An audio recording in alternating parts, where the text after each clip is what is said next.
অনেক দিন ধরে টুকটুকি বলছে, মা মুখে কোনো কিছুর স্বাদ নেই, একটু টক ঝাল মিষ্টি কিছু রেসিপি তৈরি করো তো।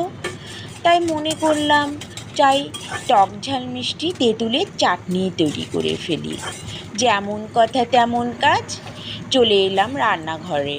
একটি কড়াইয়ে সরিষার তেল নিয়ে তার মধ্যে সরিষা ফোড়ন, মিষ্টি সস ফোড়ন দিয়ে দিলাম।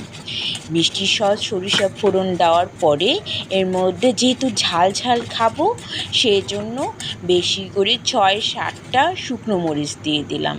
দিয়ে ভালো করে ঝাল ঝাল করে ভেজে নিয়ে লাল লাল করে যখন শুকনো মরিচগুলো ভাজা হয়ে গেল তখন তার মধ্যে আমি চিনি দিয়ে দিলাম।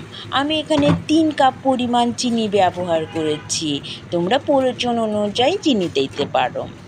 এবার চিনিটা যখন গলে গেল তখন আগে থেকে জল দিয়ে তেঁতুলের মাড় বের করে নিয়েছিলাম, সেই মাড়টা দিয়ে দিলাম। দেওয়ার পরে সেটা যে নাড়তে আছি তারপরে এর মধ্যে একটু লবণ দিয়ে দিলাম। লবণ দিয়ে আবার নাড়তে যখন তেঁতুলের কালারটা খয়েরি কালার হয়ে গেল তখন এর মধ্যে আমি পাঁচফোড়নের গুঁড়ো দিয়েছি। একটু পাঁচফোড়নের গুঁড়োটা একটু শুকনো খোলায় ভেজে নিয়েছিলাম। তারপর এটা শিলনোড়াতে বেটে নিয়ে তার মধ্যে তেঁতুলের চাটনির ভিতরে ওটা দিয়ে দিয়েছি। দেওয়ার পরে একটু কিছুক্ষণ নাড়ার পরে যখন দেখলাম কালারটা খয়েরি কালার হয়ে গেছে তখন নামিয়ে নিলাম।